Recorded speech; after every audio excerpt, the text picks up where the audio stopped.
All right, in this video, I'm going to show you how to scrape comps from Zillow and process them quickly in Price Boss. So let's go to Zillow, and I'm going to use my same search criteria that we've been using all along. Let's go to Apache, and we will do price of 0. Whoops, let's see, price of 0 to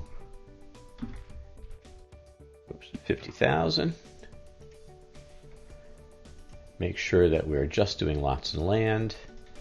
And over here on lot size, we'll go from 5 acres to 50 acres.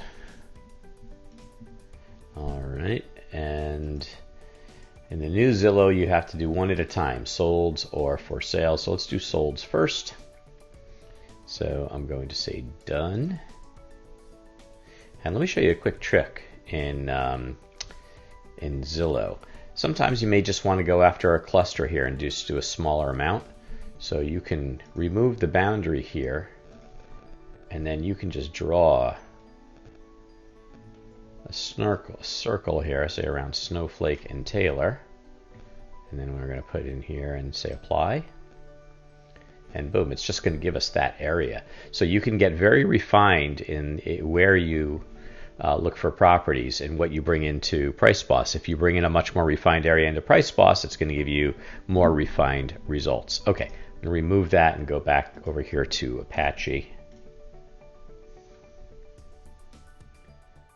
Okay, and here are results. Sort by, again, I'm going to go with newest. And just like in the others, I like to start at the bottom. Now, in Zillow, it's a little different. Remember, in the others, we started with our cursor just a little inside the ad. With Zillow, we want to be outside the ad. If there's room, do it. We can do it just outside the ad, lower right.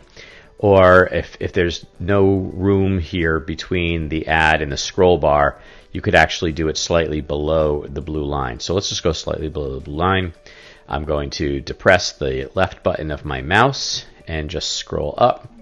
And now I want to end just to the outside of the upper left ad here, making sure that all of the relevant information is highlighted in blue. So I'm going to unclick. I'm going to come in here to the picture, right click, and copy. And now I'm going to go over to Price Boss. Let's make sure we're in the Zillow tab. We are. And I'm just going to do a regular paste, nothing special, just a regular paste. And there it is. And I'm just going to come to the bottom, and we can do another page.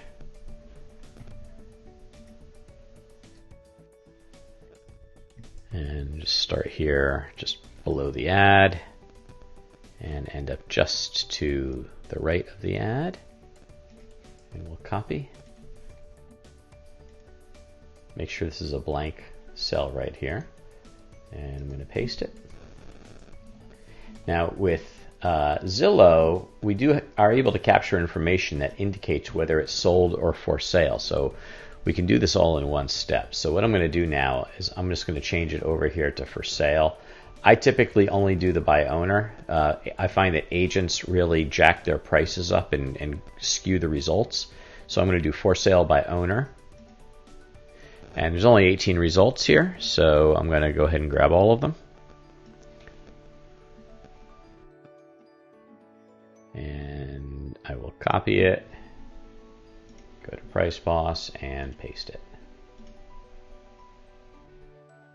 And now, if we go to the top, again, we're going to wait for this area behind the compute button to turn green, which tells us that all of the formulas have been processed, or that it's gotten to a point where we can process it. All right.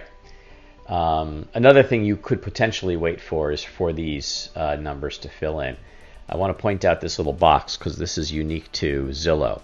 So this is the days on Zillow, and we only get that information from for sale comps. We don't get those from sold comps.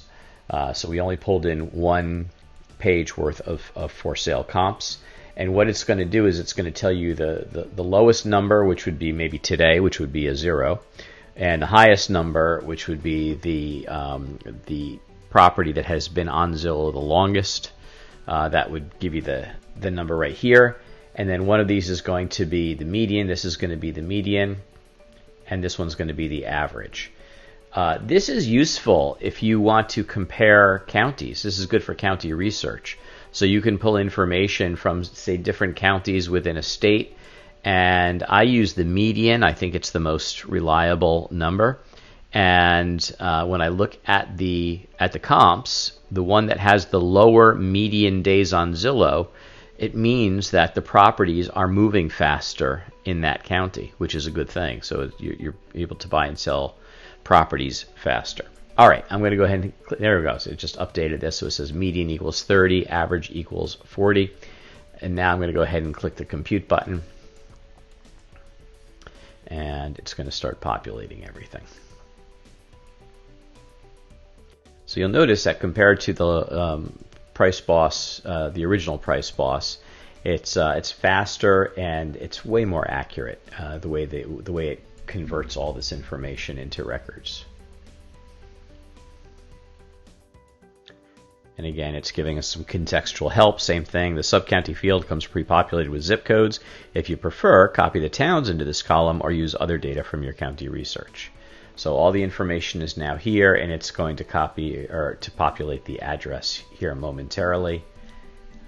So we see it looks good. And in a moment, it'll tell us how many records we have as well. All right, so all the address is populated, and just like in Lands of America, if I scroll over it, I will get information, and sometimes I'll just get the information. Other times I'll get a picture of the property. It depends on what it's bringing in. But very nice that I can sort of get a quick scan of this, because there's usually some really good information that you can capture here. And if you want, just click on it and it'll take you to the actual property, so you can open up and see the detail on it. So there it is. All right, so that's it. We have now brought in both sold and for sale comps, and notice that in Zillow, it automatically will populate this column, sold versus Zillow. So that's even more convenient than the way it works in Lands of America or LandWatch. So that's all there is to it. Next, we'll go to the comp data tab and start bringing it all together so we can do the analysis. Good luck.